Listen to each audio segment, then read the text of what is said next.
Welcome to aspirants. આજે આપણે એક મહત્ત્વપૂર્ણ ટૉપિક પર ચર્ચા કરવાના છે. જેમ તમને બધાને ખબર જ હશે, હાલમાં જે પહેલગામમાં આતંકવાદી હુમલો થયો તેના જવાબમાં ભારત સરકારે સિંધુ જળ સંધિને સ્થગિત કરી દીધી છે. તેના વિશે આપણે સંપૂર્ણ માહિતી લઈશું. આ જળ સંધિ શું હતી, કયા દેશો વચ્ચે હતી, તેનું ઇમ્પોર્ટન્સ કેમ છે, તેના પાછળ કયા કારણો છે કે આ જળસંધિ કરવી પડી, તેમજ હવે જો સ્થગિત થઈ છે તો તેના શું પરિણામ આવી શકે છે, અને તમામ નદીઓ જે આપણી એક્ઝામ માટે ઇમ્પોર્ટન્ટ છે તેને પણ જોઈશું. જળસંધિમાં જે પણ નદીઓ જોડાયેલી છે તે નદીઓના ફેક્ટ્સ જોઈશું, જીકેના, ક્યાંથી નીકળે છે, ક્યાં મળે છે, તેમજ તેના પર કયા બંધ આવેલા છે, કયા વિસ્તારમાંથી પસાર થાય છે, તેમજ તેના પર કોઈ પણ બહુહેતુક યોજનાઓ શરૂ થયેલી છે કે નહીં, એ તમામ વસ્તુ આપણે આજના લેક્ચરમાં જોઈશું. તો શરૂઆત કરીએ ઇન્ડસ વોટર ટ્રીટી એટલે કે સિંધુ જળસંધિ ટોપિકથી. સૌથી પહેલાં ઇન્ડસ વેલી ટ્રીટી એટલે કે સિંધુ જળસંધિ છે શું? તો સિંધુ જળસંધિ, જેને આપણે ઇંગ્લિશમાં ઇન્ડસ વોટર ટ્રીટી કહીએ છીએ. ઇન્ડસ એટલે સિંધુ નદી અને આપણે ઇંગ્લિશમાં ઇન્ડસ રિવર કહીએ છીએ. તે ભારત અને પાકિસ્તાન વચ્ચે 1960માં થયેલી એક મહત્ત્વપૂર્ણ આંતરરાષ્ટ્રીય કરાર છે. એક સંધિ છે, આંતરરાષ્ટ્રીય સંધિ છે, જે 1960માં ભારત અને પાકિસ્તાન વચ્ચે કરવામાં આવી હતી. આ સંધિ અનુસાર બંને દેશોએ સિંધુ નદીની 6 નદીઓના પાણીના વહેંચણી માટે નિશ્ચિત નિયમો રજૂ કરેલા છે, અને આ નિયમો અનુસાર બંને દેશો ચાલશે, પાણીનો ઉપયોગ કરશે. કઈ કઈ નદીઓ છે? તો સિંધુ અને તેની સહાયક નદીઓ, તેની ટ્રિબ્યુટરીઝ ઝેલમ, ચિનાબ, રાવી, બિયાસ અને સતલુજ. તો આ 5 ટ્રિબ્યુટરીઝ અને મુખ્ય નદી સિંધુ, આ 6 નદીઓના પાણીનો ભારત અને પાકિસ્તાન બંને દેશો વચ્ચે આવેલી છે નદીઓ. તો એ બંને દેશો તેના પાણીનો કઈ રીતે ઉપયોગ કરી શકશે, કેટલો ઉપયોગ કરી શકશે, તેના વિશેની માહિતી આ સિંધુ જે કરાર છે તેમાં નક્કી કરવામાં આવી હતી. અમુક શરતો, નિયમો લાગુ કરવામાં આવ્યા હતા આ કરારમાં, અને એના આધારે બંને દેશોએ પાણીનો ઉપયોગ કરવાનો હતો. તો જોઈએ, આ સૌથી મોટી જે અહીંયાથી તમને નીકળતી નદી દેખાય છે ચાઇના પાસેથી, આ સિંધુ નદી છે, ઇન્ડસ રિવર છે, જે પાકિસ્તાન, ચાઇના, પછી ભારતના કાશ્મીર અને લદ્દાખ અને કાશ્મીર એરિયામાંથી થઈને અહીંયાથી પાકિસ્તાનમાં પ્રવેશે છે, અને છેલ્લે આગળ અરબ સાગરમાં મળી જાય છે. બીજી નદી છે ઝેલમ નદી, જે ક્યાંથી ઉદ્ભવે છે? જમ્મુ કાશ્મીરમાંથી ઉદ્ભવે છે, અને આગળ જઈને ચિનાબને મળે છે. પછી છે ચિનાબ નદી. ચિનાબ નદી એ ઝેલમ અને ચિનાબ સાથે પણ મળી જાય છે. એ પણ ચિનાબ નદી પણ ક્યાં ઉદ્ભવે છે? એ જમ્મુ કાશ્મીરમાંથી જ ઉદ્ભવે છે. પછી રાવી નદી ઉદ્ભવે છે હિમાચલ પ્રદેશમાંથી.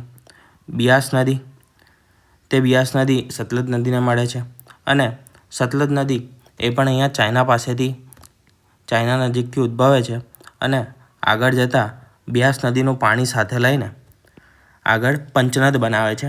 આ જે 4-5 નદી છે તે 5 નદીનું પાણી અહીંયા આગળ ભેગું થાય છે. આ જે પ્લેસ છે તે મીઠાનકોટ તરીકે ઓળખીએ છીએ આપણે. મીઠાનકોટ પાસે આ 5 નદીઓનું પાણી ભેગું થાય છે, અને ત્યાર પછી એ કોને મળે છે? તો એ મળે છે સિંધુ નદીને. અહીંયાથી તેને આપણે પંચનદ તરીકે ઓળખીએ છીએ. પંચનદ, 5 નદીઓનું પાણી એટલે તે પંચનદ કહેવાય છે. બરાબર? તો આ ઉપર છેલ્લી આપણી એક ઓવરવ્યૂ હતો કે નદીઓનું કેવી રીતે ફ્લો આવેલો છે. હવે સિંધુ જળસંધિ વિશેનો ઇતિહાસ જોઈએ તો તેના પર સાઇન કરવામાં આવી હતી 19 સપ્ટેમ્બર 1960ના રોજ. Indus water treaty 1960. સ્થળ હતું કરાચી. કરાચી ખાતે આ કરાર કરવામાં આવ્યો હતો. હસ્તાક્ષર કરનારા હતા ભારત તરફથી હતા ભારતના એ સમયના પ્રધાનમંત્રી પંડિત જવાહરલાલ નહેરુ. પાકિસ્તાન તરફથી હતા પાકિસ્તાનના પ્રમુખ અયુબ ખાન અને મધ્યસ્થ કરનાર સંસ્થા હતી વર્લ્ડ બેંક એટલે કે વિશ્વ બેંક. આ તમને ફોટામાં જોઈ શકો છો. નહેરુ છે, અયુબ ખાન છે અને આ વર્લ્ડ બેંકના અધિકારી છે. બરાબર. તો ક્યારે થઈ હતી તે મુખ્ય યાદ રાખજો. 19 સપ્ટેમ્બર 1960ના રોજ. સ્થળ હતું કરાચીમાં થઈ હતી અને જવાહરલાલ નહેરુ અને પ્રમુખ અયુબ ખાન વચ્ચે કરાર કરવામાં આવ્યો હતો. આગળ જોઈએ કઈ કઈ નદીઓ છે અને તેને કઈ રીતે યુઝ કરવાની તેના વિશે જોઈએ. તો પશ્ચિમી નદીઓ છે, પશ્ચિમ નદીઓ છે ઝેલમ, સિંધુ, ઝેલમ, ચિનાબ. આ 3 નદીઓ જેનો મોટા ભાગનો હિસ્સો પાકિસ્તાનને અપાયેલો છે. મેપમાં જોઈએ તો સિંધુ, ઝેલમ અને ચિનાબ ભારતમાં ઓછો ભાગ છે આનો. બરાબર. અહીંયાથી લઈને અહીંયા સુધીનો અને આ બધો ભાગ પાકિસ્તાનમાં છે. આ 3 જે રિવર છે તેનો મોટા ભાગનો ભાગ, પાણીનો જે ભાગ છે તે પાકિસ્તાનને આપવામાં આવ્યો છે અને ઘણો ઓછો ભાગ ભારત તરફ છે. અને આ બીજી જે 3 રિવરો છે પૂર્વ તરફની રિવરો તેનો મોટા ભાગનો ભાગ ભારતનો છે અને ઓછો ભાગ પાકિસ્તાનને આપવામાં આવ્યો છે. એ રીતે કરાર કરવામાં આવ્યા હતા. હવે એ શું હતા તે આગળ જોઈએ. પૂર્વ તરફની નદીઓ રાવી, બિયાસ અને સતલુજ જે ભારતને ફળવાયેલી છે. ભારત પશ્ચિમ નદીઓનું પાણી પીવા માટે, ખેતી માટે અને કેટલીક વ્યવસ્થાઓ માટે વાપરી શકે છે, પરંતુ કોઈપણ પ્રકારના સ્ટોરેજ માટે કે મોટું ડાયવર્ઝન ન કરવાની શરત હતી. એટલે કે કોઈપણ પ્રકારનો મોટો બંધ બાંધીને પાણીને રોકી શકતો નથી. હા, ખેતી માટે, પીવા તરીકે અને બીજી અમુક ઉપયોગી ખાસ જરૂરી વ્યવસ્થાઓ માટે આ નદીઓનો પાણીનો ઉપયોગ કરી શકે છે. કઈ કઈ નદીઓનો? સિંધુ, ઝેલમ અને ચિનાબના પાણીનો. બરાબર. આ સંધિ એક અહિંસક સંધિ હતી અને અત્યાર સુધી દુનિયામાં જેટલી પણ સંધિ થયેલી તે એની સૌથી સફળ અને સૌથી લાંબા સમય સુધી ચાલેલી આંતરરાષ્ટ્રીય જળસંધિ માનવામાં આવે છે. તેમ છતાં બંને દેશો વચ્ચે અનેકવાર યુદ્ધો થયા પણ સંધિ ટકી રહી હતી. બરાબર. આ સંધિ થઈ 1960માં. 1971માં યુદ્ધ થયું ભારત પાકિસ્તાન વચ્ચે. 1998માં થયું. આ 2 યુદ્ધો થયા અને એના સિવાય પણ ઘણા નાના મોટા છમકલા થતા રહ્યા. નાના મોટા મારામારી કે મતલબ આ ટાઈપના આતંકવાદી હુમલા થતા રહ્યા, નાના મોટા ઝઘડા થતા રહ્યા. છતાં પણ આ સંધિ જે હતી તે ટકી રહી હતી. બરાબર. સૌથી લાંબો સમય સુધી ટકવાવાળી સંધિ છે. ઓલમોસ્ટ કેટલા વર્ષ થયા? 40 અને આ 25 એટલે કે ઓલમોસ્ટ 65 વર્ષ સુધી સંધિ ચાલી છે. હાલમાં ભારતે 2023માં વિશ્વ બેંકને પત્ર લખીને સંધિને અંગે પુનઃ વિચાર કરવાની માંગણી કરી હતી. ભારતે દલીલ આપી કે પાકિસ્તાન વારંવાર ટેકનિકલ મુદ્દાઓનો દુરુપયોગ કરી રહ્યું છે અને ભારતની હાઇડ્રો પાવર યોજનાઓને અવરોધી રહ્યું છે. ભારતે 2023ના અંતે ટ્રીટીમાંથી બહાર નીકળવાના સંદેશ આપ્યા હતા. પાકિસ્તાન તરફથી વિરોધ દર્શાવાયો, પરંતુ વિશ્વ બેંક દ્વારા હજી સુધી કોઈપણ અંતિમ નિર્ણય લેવાયો નથી. આ તેની 2023 સુધીની સ્થિતિ હતી. હવે 24 તારીખે આપણા પહેલગામમાં જમ્મુ કાશ્મીરમાં આતંકવાદી હુમલો થયો, જેમાં 26 જે ટુરિસ્ટ હતા, પ્રવાસીઓ હતા, તેના મૃત્યુ થયા. આ હુમલાના જવાબમાં ભારતે અમુક કાર્યવાહી કરી. તે કાર્યવાહીમાં સૌપ્રથમ હતી કે જે સિંધુ જળસંધિ છે તેને સ્થગિત કરી દેવાય. પાકિસ્તાની રાજદૂત હતા તેમને દેશ નિકાલ આપવામાં આવ્યો. અટારી અને વાઘા બોર્ડરની સરહદ બંધ કરી દેવામાં આવી અને પાકિસ્તાની નાગરિકને વિઝા ન આપવામાં આવે તેવી જોગવાઈ કરવામાં આવી. પાકિસ્તાનનો પ્રતિસાદ એ હતો કે હવાઈ ક્ષેત્ર માટે ભારત માટે બંધ કરી દેવામાં આવ્યું. જે અહીંયાથી ફ્લાઇટ જતી હોય પાકિસ્તાનની ઉપરથી, એ હવાઈ ક્ષેત્ર ભારત માટે બંધ કરી દેવાયું. પાકિસ્તાન તરફથી આ નિર્ણય લેવામાં આવ્યો હતો. તમે ભારતના નિર્ણય મુખ્ય યાદ રાખજો. એમાં સૌથી મુખ્ય છે સિંધુ જળસંધિ. સિંધુ જળસંધિ શું છે તે આપણે જોઈ લીધી. કઈ કઈ નદીઓના પાણી પાકિસ્તાન યુઝ કરી શકે અને કઈ નદીના પાણી વધુ ભારત યુઝ કરી શકે તે વસ્તુ પણ આપણે જોઈ લીધી. હવે છે પાકિસ્તાનના રાજદૂતને નિકાલ આપવામાં આવ્યો એના સિવાય, અને અટારી વાઘા બોર્ડર બંધ કરી દીધી અને પાકિસ્તાનના નાગરિકોને વિઝા ન આપવામાં. આગળ જોઈએ તેનું મહત્ત્વ શું છે. તો બંને દેશો વચ્ચે શાંતિપૂર્ણ નદીના પાણીનું વહેંચણી માટેનું આ એક સર્વશ્રેષ્ઠ ઉદાહરણ છે. કૃષિ અને પીવાના પાણી માટે મહત્ત્વપૂર્ણ નદીઓનું નિયંત્રણ છે. હવે જ્યારે કાશ્મીર અને પાણી મુદ્દે તણાવ વધી રહ્યો છે ત્યારે આ ટ્રીટીનું ભવિષ્ય નિર્ણાયક બની રહ્યું છે. અમુક સ્ટેટિક મુદ્દાઓ જોઈએ તો જે વિશ્વ બેંક મધ્યસ્થી તરીકે રહી હતી તેનું મુખ્ય મથક છે વોશિંગ્ટન ડીસી, જે યુએસએમાં આવેલું છે.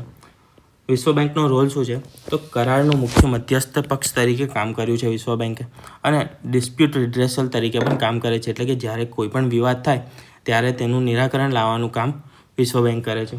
ભારતના ભાખડા નંગલ ડેમ એ સતલુજ નદી પર બાંધવામાં આવેલો છે. આ ભારતનો સૌથી મોટો ડેમ છે રિઝર્વાયર તરીકે, જેમાં સૌથી વધારે પાણી સંગ્રહ કરવામાં આવે છે.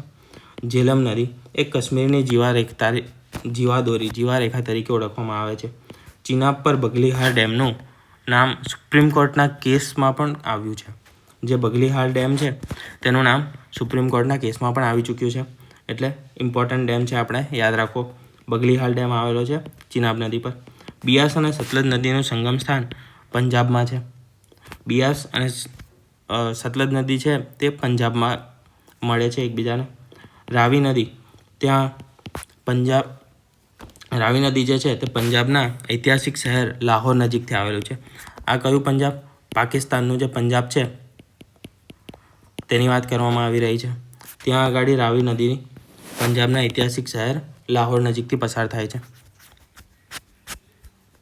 તો આ વાત હતી મુખ્યત્વે તેના સ્ટેટિક મુદ્દાઓ હતા.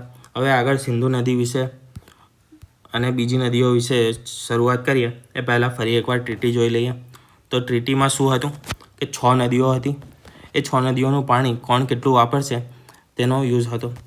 આમાં જે ઉપરની નદીઓ છે, પશ્ચિમની નદીઓ સિંધુ, ઝેલમ અને ચિનાબ, આ 3 નદીઓનું 80% જેટલું પાણી કોણ વાપરશે? પાકિસ્તાન વાપરશે. અને 20% એ ભારત વાપરશે. ભારત કયા માટે યુઝ કરી શકે છે આ પાણીનો? તો ભારત પીવા માટે, ખેતી માટે અને કેટલીક રોજિંદી જરૂરિયાતો માટે તેનો ઉપયોગ કરી શકે છે. શું નથી કરી શકતું?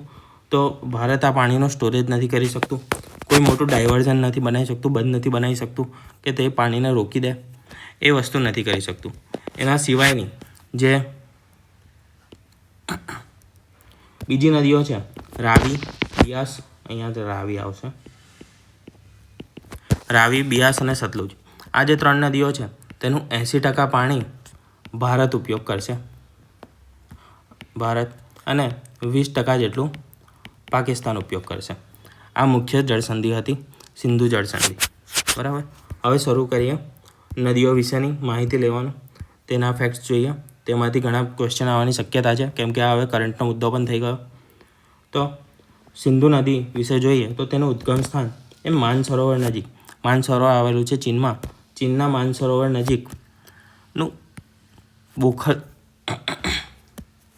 બોખારચુ પ્લેટુ, જે માઉન્ટ કૈલાશ નજીક આવેલું છે, ત્યાંથી ઉદ્ભવે છે. ક્યાંથી? બોખારચુ પ્લેટુ માનસરોવર નજીક આવેલું છે ત્યાંથી ઉદ્ભવે છે. અને એ કયા ગ્લેશિયરમાંથી નીકળે છે? તો શેમા યુંગડુંગ, આ ગ્લેશિયર છે ત્યાંથી સિંધુ નદી નીકળે છે.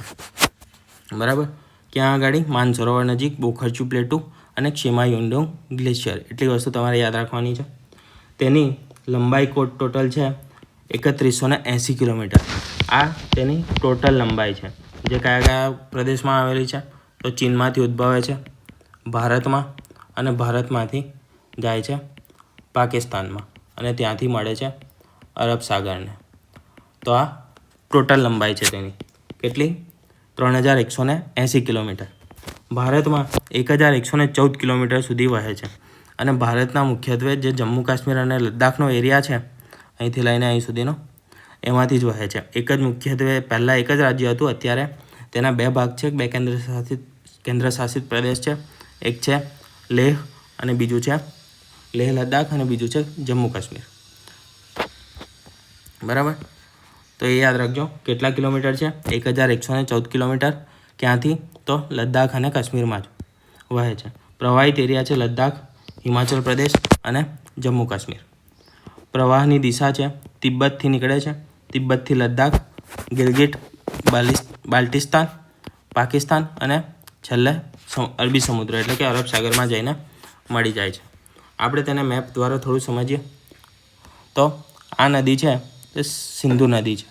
બરાબર, આ શેમાયુંગડોંગ ગ્લેશિયર છે, માનસરોવર નજીક આવેલું કૈલાસ પર્વત છે ત્યાંથી અહીંયાથી નીકળે છે. આ ડેમચોક પાસેથી તે ભારતમાં પ્રવેશે છે. બારાલાચાલા દર્રા એટલે કે બારાલાચાલા જે પાસ છે તે અહીંયા આવેલો છે. ત્યાંથી આપણા ભારતમાં પ્રવેશે છે લદ્દાખ, અને ત્યાંથી આગળ વધીને તે શેષનાગ, વેરીનાગ એ બધા થઈને હિમાલયના કાપથી આગળ વધે છે અને બાલ્ટિસ્તાન પાસેથી તે પાકિસ્તાનમાં પ્રવેશે છે.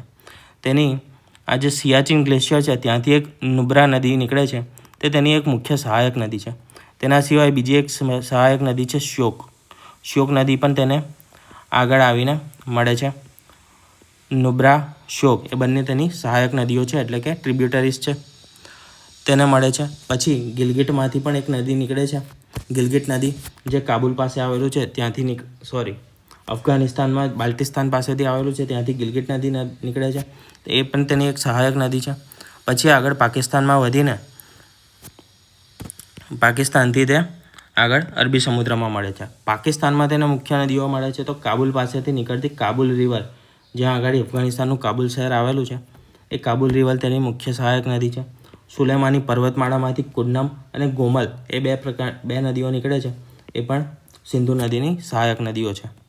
બરાબર, તો મુખ્ય નદીઓ યાદ રાખજો કઈ કઈ મળે છે.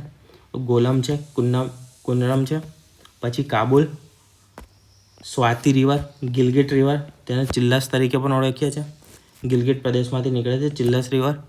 પછી આગળ છે સિયાચીન ગ્લેશિયર, ત્યાંથી નીકળે છે નુબ્રા, અને બીજી એક છે શ્યોક. આટલી મુખ્ય નદીઓ યાદ રાખવાની. તેના પ્રદેશ કયા કયા છે?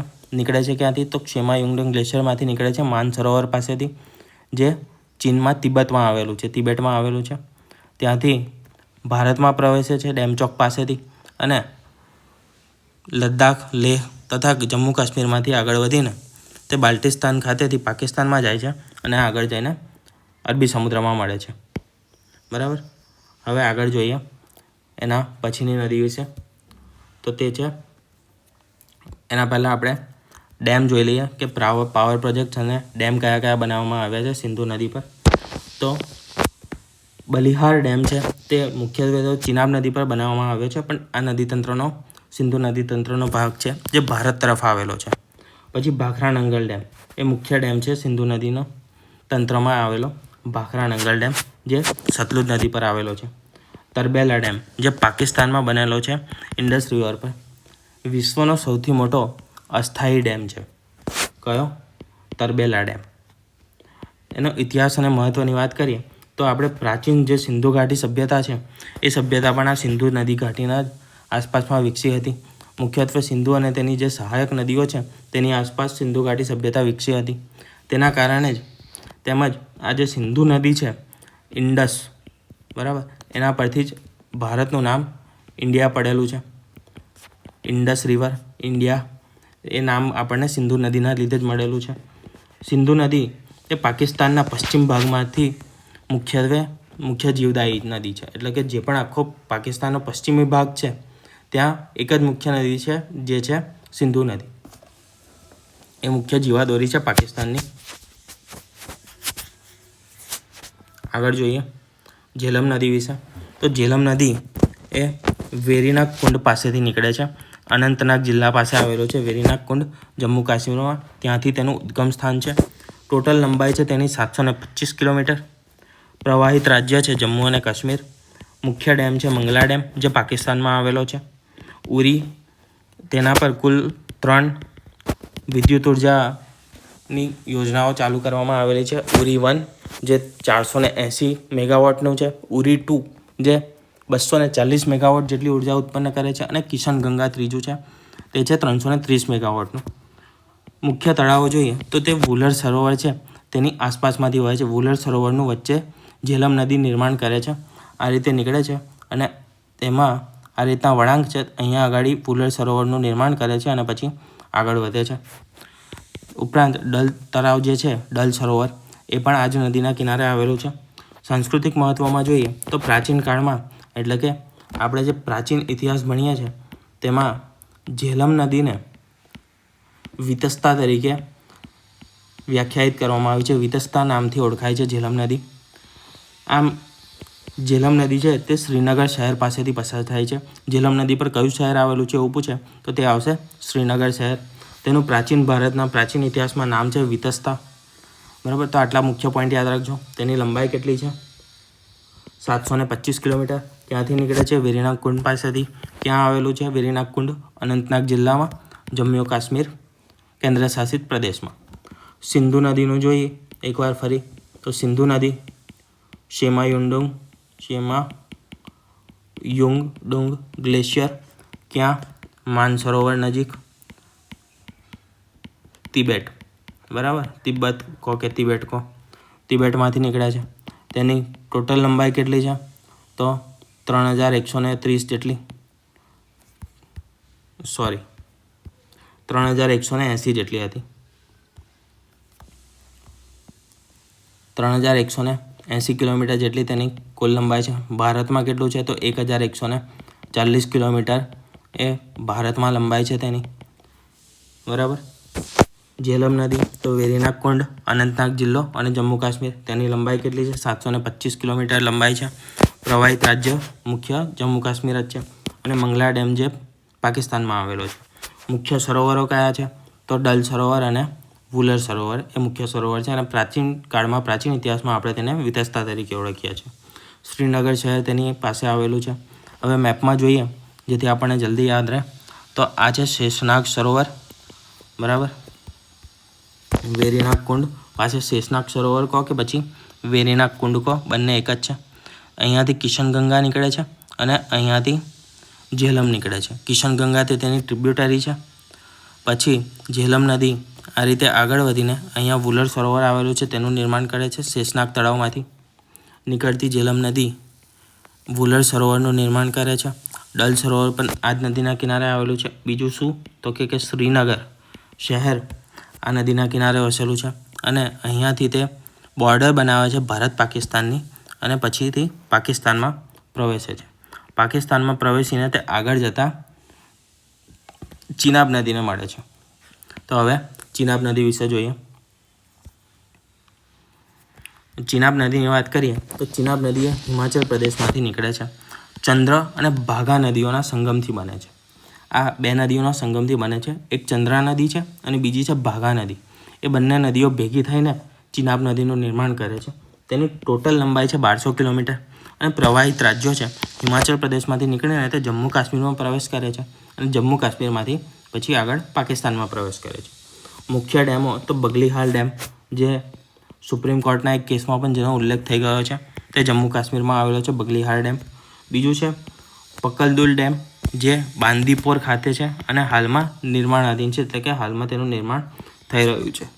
3 યોજનાઓ છે. નામ ના યાદ રહે તો કંઈ વાંધો નહીં, ખાલી એકવાર ગોથ્રુ કરી લો, જોઈ જાઓ. સલાલ જે 690 મેગાવોટ, બગલીહાલ આ જે ડેમ છે તેનો ત્યાં આગળ જ એક બહુહેતુક યોજના પણ છે, તે છે 900 મેગાવોટની વીજળી ઉત્પન્ન કરવાની બગલીહાલ. અને બીજું છે દુલહસ્તી, તે 390 મેગાવોટની છે.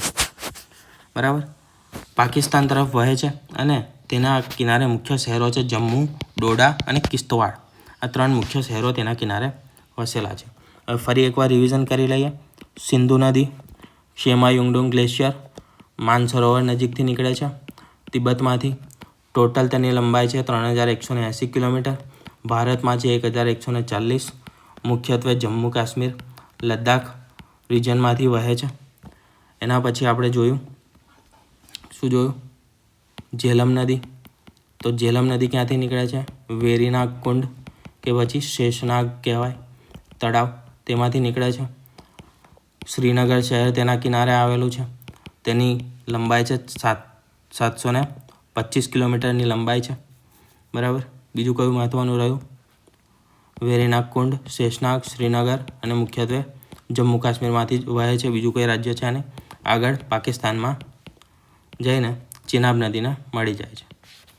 ચિનાબ નદી વિશે ચંદ્ર અને ભાગા 2 નદીઓના સંગમથી બને છે. ચિનાબ નદી ક્યાંથી ઉદ્ભવે છે? તો હિમાચલ પ્રદેશ રાજ્યમાંથી ઉદ્ભવે છે અને તેની ટોટલ લંબાઈ છે 1200 કિલોમીટર.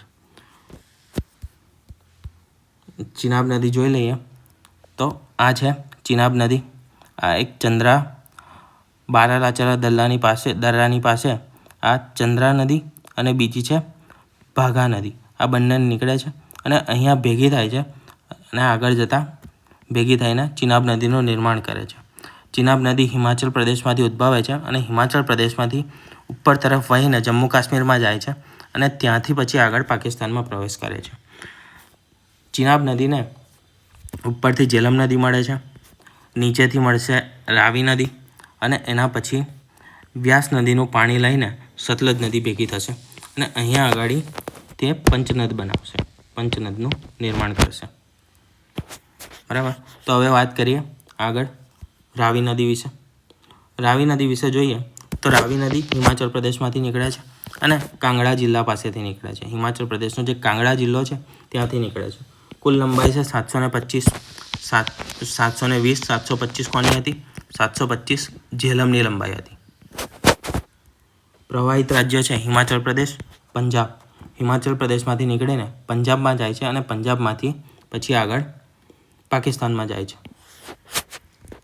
તેના પર મુખ્ય ડેમ તો રંજીત સાગર ડેમ આવેલો છે અને શાહપુર કાંડી ડેમ જે હાલમાં નિર્માણાધીન છે, એટલે કે હાલમાં તેનું નિર્માણ થઈ રહ્યું છે.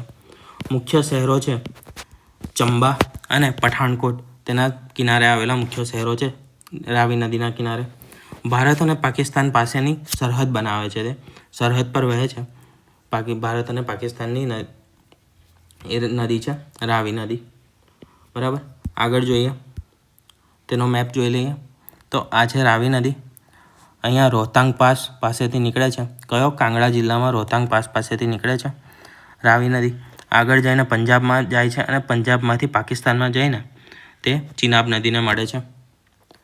હવે વાત કરીશું વ્યાસ નદીની, જે વ્યાસકુંડમાંથી નીકળશે. બિયાસ નદી કે વ્યાસ નદી તે ક્યાંથી નીકળે છે? વ્યાસકુંડમાંથી નીકળે છે. વ્યાસકુંડ ક્યાં આવેલું છે? હિમાચલ પ્રદેશમાં આવેલું છે. કેટલી છે? 470 કિલોમીટરની છે. પ્રવાહિત રાજ્યો કયા છે? હિમાચલ પ્રદેશ અને પંજાબ. મુખ્ય ડેમ છે પોંગ ડેમ. જે પોંગ ડેમ દ્વારા જે રિઝર્વાયર, જે તળાવનું નિર્માણ થયું છે, સરોવરનું નિર્માણ થયું છે, તેને આપણે મહારાણા પ્રતાપ સાગર સરોવર તરીકે પણ ઓળખીએ છીએ. આ મુખ્ય શહેરો છે કુલ્લુ, મનાલી અને અમૃતસર. તેના કિનારે આવેલા મુખ્ય શહેરો છે વ્યાસ નદીના કિનારે. વૈદિક કાળમાં આ નદીને વિપાસા તરીકે ઓળખતા હતા. વ્યાસ નદીને વિપાસા તરીકે ઓળખતા હતા. વ્યાસ નદીનું નામ જે વ્યાસ મુનિ ઋષિ હતા તેમના નામ પરથી મૂકવામાં આવ્યું છે. હવે વ્યાસ મુનિ છે, બરાબર, તો વ્યાસ ક્યાંના છે? વ્યાસ મુનિ ભારતના ઋષિ છે. હવે ભારતના ઋષિ છે તો એ ભારતમાં જ રહેશે, પાકિસ્તાનમાં તો જાય નહીં કોઈ વાર. હિન્દુ ઋષિ છે આપણા, બરાબર, તો એ ઋષિ પાકિસ્તાનમાં તો જાય નહીં. ભાગ પડી ગયા, ભાગલા થઈ ગયા. ત્યાં આગળ મુસ્લિમ્સ છે, આપણે અહીંયા હિન્દુ છે. તો હિન્દુ જે ઋષિ છે તે ક્યાં રહેશે? માત્ર ભારતમાં જ રહેશે. તો જે 6 નદીઓ છે કુલ, એમાંથી માત્ર વ્યાસ નદી એવી છે જેનો પ્રવાહ માત્ર ને માત્ર ભારતમાં આવેલો છે. એટલે કે માત્ર ભારતમાં વહેતી નદી છે તે છે વ્યાસ નદી. બરાબર. આગળ જોઈએ, વ્યાસ નદીનો મેપ જોઈ લઈએ તો આ છે વ્યાસ નદી. વ્યાસકુંડ પાસેથી નીકળે છે અને આગળ જઈને હરિકે બેરાજ પાસે કોને મળે છે? સતલુજ નદીને મળે છે, જે કપૂરથલા પણ કહેવામાં આવે છે તે જગ્યાને. આ જે હરિકે બેરાજ છે, આ હરિકે બેરાજમાંથી જ આપણે જે સૌથી મોટી નહેર છે ઇન્દિરા ગાંધી નહેર, એ ઇન્દિરા ગાંધી કેનાલ, ઇન્દિરા ગાંધી નહેર હરિકે બેરાજમાંથી જ આપણે આગળ કાઢેલી છે. એટલે કે ઇન્દિરા ગાંધી નહેરનું નિર્માણ હરિકે બેરાજમાંથી કરવામાં આવેલું છે. હવે છેલ્લી નદી જોઈએ આની તો એ છે સતલુજ નદી. ઉદ્ગમ સ્થાન માનસરોવર નજીક તિબ્બત પાસે આવેલું છે. બીજી કઈ નદી નીકળતી હતી ત્યાંથી? સિંધુ નદી. ક્યાં આગળ? શેમાં? યોંગડોંગ ગ્લેશિયરમાંથી નીકળતી હતી. માનસરોવર તિબેટ પાસેથી આવેલું છે તે પણ. આની ટોટલ લંબાઈ છે 1450 એટલે કે 1450 કિલોમીટર છે. પ્રવાહિત રાજ્યો જોઈએ તો હિમાચલ પ્રદેશ અને પંજાબ, ભારતના હિમાચલ પ્રદેશ અને પંજાબમાંથી પસાર થાય છે.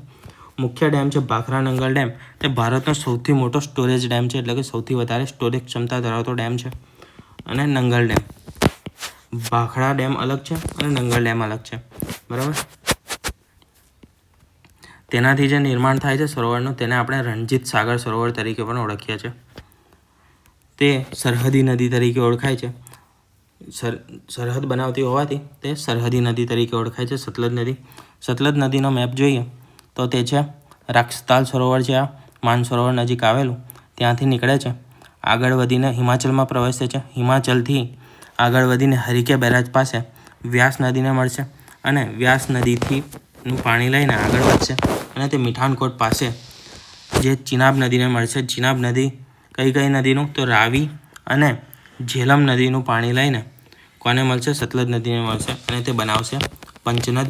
અને તે પંચનદ, આ 5 નદીઓનું પાણી છેલ્લે મળશે સિંધુ નદીમાં અને તે આગળ જઈને અરબી સમુદ્રમાં મળી જશે, બરાબર.